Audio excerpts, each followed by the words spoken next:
Assalamualaikum warahmatullahi wabarakatuh. Bertemu lagi dengan Ibu Esti di pelajaran pelayanan farmasi.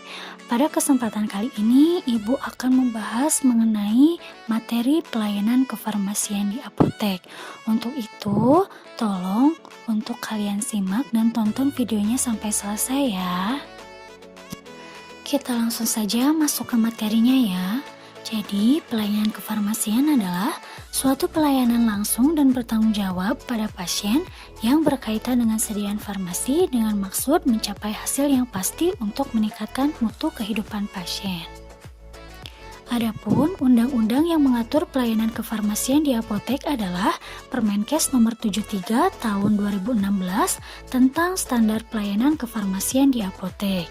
Di sini sudah tertera bagaimana cara dan apa saja pelayanan farmasi di apotek yang harus dilakukan oleh seorang apoteker, baik dari proses manajemen hingga farmasi klinis.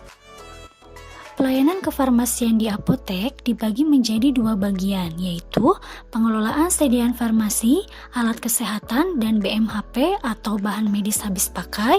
Yang kedua yaitu pelayanan farmasi klinis. Pada pertemuan ini, Ibu akan menjelaskan bagian pengelolaan sediaan farmasi, Alkes, dan BMHP. Untuk pelayanan farmasi klinis, Ibu akan jelaskan di minggu depan ya. Nah, pengelolaan sediaan farmasi, alat kesehatan, dan BMHP ini memiliki beberapa poin penting, yaitu dimulai dari perencanaan, pengadaan, penerimaan, penyimpanan, pemusnahan dan penarikan, pengendalian, serta pencatatan dan pelaporan. Nah, kita bahas terlebih dahulu mengenai perencanaan ya. Jadi, sebelum obat tersedia di apotek, apoteker harus melakukan perencanaan obat terlebih dahulu. Metode perencanaan obat terdiri dari 3, yaitu berdasarkan pola penyakit atau epidemiologi.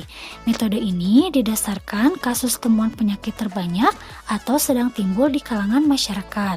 Dengan demikian, nantinya ketika masyarakat terserang penyakit tersebut, apotek yang kita bekerja akan menyediakan obat tersebut supaya pasien dapat membeli obat sesuai dengan keperluan penyakitnya.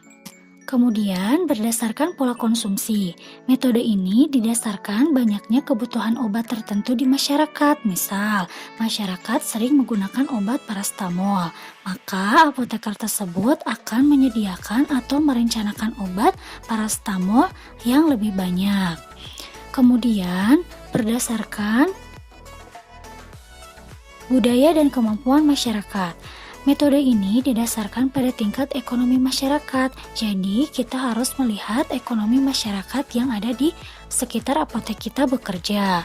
Jika ekonomi masyarakat termasuk menengah, maka obat yang kita jual di apotek jangan terlalu mahal, agar masyarakat dapat mampu membeli obat tersebut. Selanjutnya pengadaan. Setelah dilakukan perencanaan obat, apa saja yang akan disediakan di apotek, barulah obat diadakan.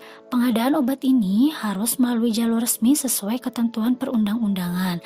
Artinya, membeli obat harus secara legal, yaitu membeli ke PBF atau pedagang besar farmasi. Terkadang ada PBF yang ilegal juga, makanya ketika akan memesan ke PBF, bisa dicek terlebih dahulu izinnya di website BPOM. Jika muncul nama PBF yang bersangkutan, menandakan PBF tersebut legal dan memiliki izin. Kemudian penerimaan obat.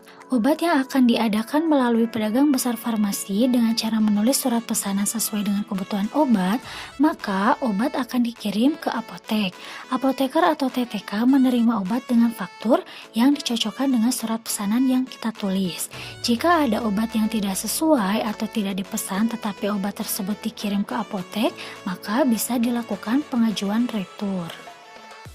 Lalu penyimpanan obat. Setelah obat diterima, kemudian obat akan disimpan. Penyimpanan obat dapat berdasarkan alfabetis atau sesuai huruf dari A sampai Z, kemudian berdasarkan farmakologi atau berdasarkan peruntukan penyakit, kemudian berdasarkan bentuk sediaan, dan FIFO atau FIFO. FIFO disesuaikan dengan tanggal kadaluarsa obat. Jadi, obat yang memiliki expire lebih cepat, maka segera dikeluarkan. Lalu untuk FIFO, yaitu obat yang pertama masuk, yang pertama dikeluarkan. Kemudian pemusnahan dan penarikan. Kita bahas terlebih dahulu mengenai pemusnahan ya. Jadi untuk obat yang sudah expire biasanya dipisahkan terlebih dahulu, kemudian dikumpulkan dan baru dilakukan pemusnahan. Pemusnahan obat ini disesuaikan bentuk sediaannya. Untuk yang tablet biasanya ditumbuk hingga hancur, kemudian dimasukkan atau dibungkus ke dalam kain dan baru dikubur. Sedangkan untuk yang cair biasanya dilarutkan terlebih dahulu dalam air, kemudian baru dibuang. Dan tidak lupa, jika dilakukan pemusnahan, maka harus dilakukan pembuatan berita acara. Untuk obat biasa, biasanya hanya disaksikan oleh apoteker penanggung jawab dan TTK atau tenaga lain. Akan tetapi, untuk obat narkotik dan psikotropik, ketika dilakukan pemusnahan, maka harus disaksikan oleh BPOM. Untuk penarikan sediaan farmasi, biasanya ada pemberitahuan terlebih dahulu dari BPOM untuk obat X nomor batch sekian ditarik dikarenakan terjadi sesuatu hal yang tidak diinginkan. Maka sarana pelayanan kefarmasian akan memisahkan obat tersebut dari masing-masing sarana yang nantinya akan dilakukan penarikan oleh BPOM dari sarana masing-masing. Contohnya kasus temuan ranitidin kemarin. Selanjutnya pengendalian. Apoteker perlu melakukan pengendalian obat agar pengeluaran dan pemasukan obat terkendali.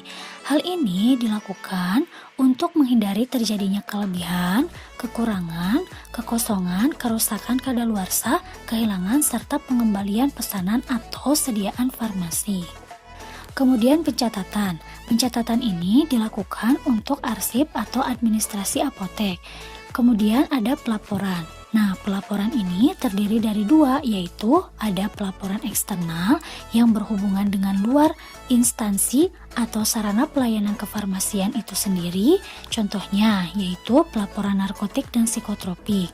Kemudian yang kedua ada pelaporan internal yang berhubungan dengan sarana kefarmasian itu sendiri, contohnya yaitu laporan keuangan atau laporan pengeluaran barang. Nah, sekian materi yang Ibu jelaskan pada kesempatan kali ini. Untuk materi selanjutnya akan Ibu share di minggu depan ya. Terima kasih atas perhatiannya. Wassalamualaikum warahmatullahi wabarakatuh.